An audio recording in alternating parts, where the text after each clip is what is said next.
श्रीमद् भगवद गीता का 10वां अध्याय विभूति योग। इस अध्याय का भावार्थ।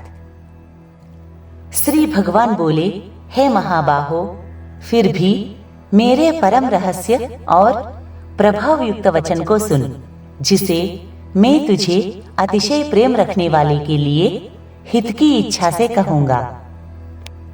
मेरी उत्पत्ति को अर्थात लीला से प्रकट होने को ना देवता लोग जानते हैं और ना ही महर्षि जन जानते हैं, क्योंकि मैं सब प्रकार से देवताओं का और महर्षियों का भी आदि कारण हूँ। जो मुझको अजन्मा अर्थात वास्तव में जन्म रहित अनादि और लोकों का महान ईश्वर तत्व से जानता है, वह मनुष्यों में ज्ञानवान पुरुष संपूर्ण पापों से मुक्त हो जाता है। निश्चय करने की शक्ति, यथार्थ ज्ञान, असम्मूढ़ता, क्षमा, सत्य, इंद्रियों का वश में करना, मन का निग्रह तथा सुख दुख, उत्पत्ति प्रलय और भय अभय तथा अहिंसा, समता, संतोष, तप, दान, कीर्ति और अपकीर्ति, ऐसे ये प्राणियों के नाना प्रकार के भाव मुझसे ही होते हैं। 7 महर्षि जन, 4 उनसे भी पूर्व में होने वाले सनकादि तथा स्वयंभू आदि 14 मनु, ये मुझ में भाव वाले सबके सब मेरे संकल्प से उत्पन्न हुए हैं, जिनकी संसार में यह संपूर्ण प्रजा है। जो पुरुष मेरी इस परम ऐश्वर्य रूप विभूति को और योग शक्ति को तत्व से जानता है, वह निश्चल भक्ति योग से युक्त हो जाता है। इसमें कुछ भी संशय नहीं है। मैं वासुदेव ही संपूर्ण जगत की उत्पत्ति का कारण हूँ और मुझसे ही सब जगत चेष्टा करता है। इस प्रकार समझकर श्रद्धा और भक्ति से युक्त बुद्धिमान भक्तजन मुझ परमेश्वर को ही निरंतर भजते हैं।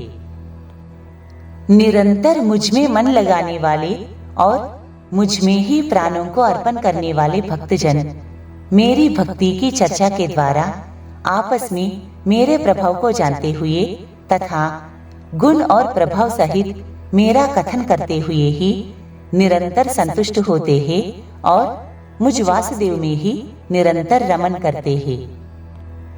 उन निरंतर मेरे ध्यान आदि में लगे हुए और प्रेम पूर्वक भजने वाले भक्तों को मैं वह तत्वज्ञान रूप योग देता हूँ, जिससे वे मुझको ही प्राप्त होते हैं। हे अर्जुन, उनके ऊपर अनुग्रह करने के लिए उनके अंतःकरण में स्थित हुआ मैं स्वयं ही उनके अज्ञान जनित अंधकार को प्रकाशमय तत्वज्ञान रूप दीपक के द्वारा नष्ट कर देता हूँ।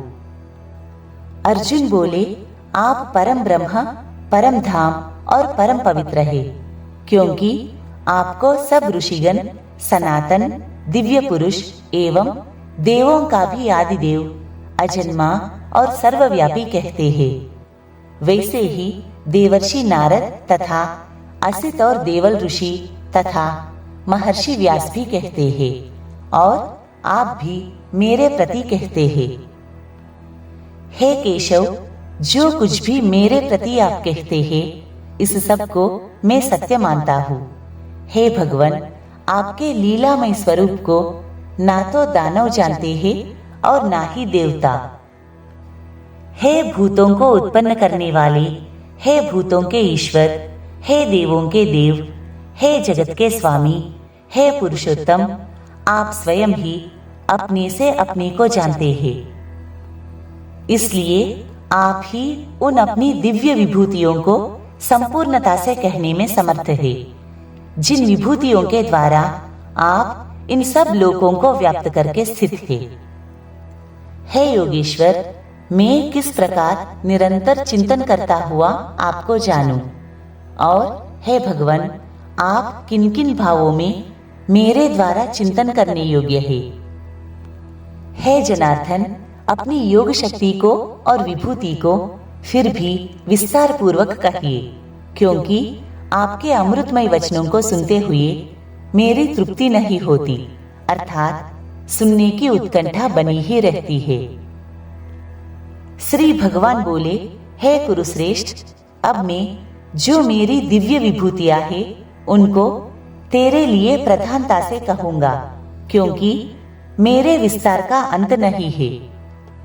हे अर्जुन, मैं सब भूतों के हृदय में स्थित सबका आत्मा हूँ तथा संपूर्ण भूतों का आदि मध्य और अंत भी मैं ही हूँ। मैं अदिति के 12 पुत्रों में विष्णु और ज्योतियों में किरणों वाला सूर्य हूँ तथा मैं 49 वायु देवताओं का तेज और नक्षत्रों का अधिपति चंद्रमा हूँ। मैं वेदों में सामवेद हूँ, देवों में इंद्र हूँ, इंद्रियों में मन हूँ और भूत प्राणियों की चेतना अर्थात जीवन शक्ति हूँ। मैं 11 रुद्रों में शंकर हूँ और यक्ष तथा राक्षसों में धन का स्वामी कुबेर हूँ। मैं 8 वसुओं में अग्नि हूँ और शिखर वाले पर्वतों में सुमेरु पर्वत हूँ। पुरोहितों में मुखिया बृहस्पति मुझको जान। हे पार्थ, मैं सेनापतियों में स्कंद और जलाशयों में समुद्र हूँ। मैं महर्षियों में भृगु और शब्दों में एक अक्षर अर्थात ओमकार हूँ। सब प्रकार के यज्ञों में जप यज्ञ और स्थिर रहने वालों में हिमालय पहाड़ हूँ।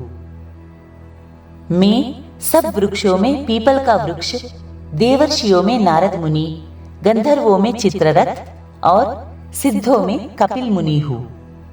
घोड़ों में अमृत के साथ उत्पन्न होने वाला उच्छैश्रवा नामक घोड़ा, श्रेष्ठ हाथियों में ऐरावत नामक हाथी और मनुष्यों में राजा मुझको जान। मैं शस्त्रों में वज्र और गौवों में कामधेनु हूँ। शास्त्रोक्त रीति से संतान की उत्पत्ति का हेतु कामदेव हूँ और सर्पों में सर्पराज वासुकी हूँ। मैं नागों में शेषनाग और जलचरों का अधिपति वरुण देवता हूँ और पितरों में अर्यमा नामक पितर तथा शासन करने वालों में यमराज मैं हूँ। मैं दैत्यों में प्रहलाद और गणना करने वालों का समय हूँ तथा पशुओं में मृगराज सिंह और पक्षियों में मैं गरुड़ हूँ।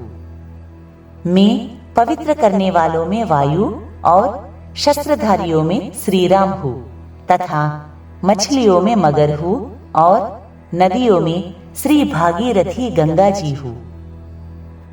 हे अर्जुन, सृष्टियों का आदि और अंत तथा मध्य भी मैं ही हूँ। मैं विद्याओं में अध्यात्म विद्या अर्थात ब्रह्म विद्या और परस्पर विवाद करने वालों का तत्व निर्णय के लिए किया जाने वाला वाद हूँ। मैं अक्षरों में अकार हूँ और समासों में द्वंद्व नामक समास हूँ। अक्षय काल अर्थात काल का भी महाकाल तथा सब और मुख वाला विराट स्वरूप, सबका धारण पोषण करने वाला भी मैं ही हूँ। मैं सबका नाश करने वाला मृत्यु और उत्पन्न होने वालों का उत्पत्ति हेतु हूँ तथा स्त्रियों में कीर्ति, श्री, वाक, स्मृति, मेधा, धृति और क्षमा हूँ तथा गायन करने योग्य श्रुतियों में मैं बृहत्साम और छंदों में गायत्री छंद हूँ तथा महीनों में मार्गशीर्ष और ऋतुओं में वसंत हूँ। मैं छल करने वालों में जुआ और प्रभावशाली पुरुषों का प्रभाव हूँ। मैं जीतने वालों का विजय हूँ, निश्चय करने वालों का निश्चय और सात्विक पुरुषों का सात्विक भाव हूँ। वृष्णिवंशियों में वासुदेव अर्थात मैं स्वयं तेरा सखा, पांडवों में धनंजय अर्थात तू, मुनियों में वेद व्यास और कवियों में शुक्राचार्य कवि भी मैं ही हूँ। मैं दमन करने वालों का दंड अर्थात दमन करने की शक्ति हूँ। जीतने की इच्छा वालों की नीति हूँ। गुप्त रखने योग्य भावों का रक्षक मौन हूँ और ज्ञानवानों का तत्वज्ञान मैं ही हूँ। और हे अर्जुन, जो सब भूतों की उत्पत्ति का कारण है वह भी मैं ही हूँ, क्योंकि ऐसा चर और अचर कोई भी भूत नहीं है जो मुझसे रहित हो। हे परंतप, मेरी दिव्य विभूतियों का अंत नहीं है। मैंने अपनी विभूतियों का यह विस्तार तो तेरे लिए एक देश से अर्थात संक्षेप से कहा है। जो जो भी विभूति युक्त अर्थात ऐश्वर्य युक्त, कांति युक्त और शक्ति युक्त वस्तु है, उसको तो मेरे तेज के अंश की ही अभिव्यक्ति जान। अथवा हे अर्जुन, इस बहुत जानने से तेरा क्या प्रयोजन है? मैं इस संपूर्ण जगत को अपनी योग शक्ति के एक अंश मात्र से धारण करके स्थित हूँ। श्रीमद् भगवद गीता का 10वां अध्याय विभूति योग समाप्त।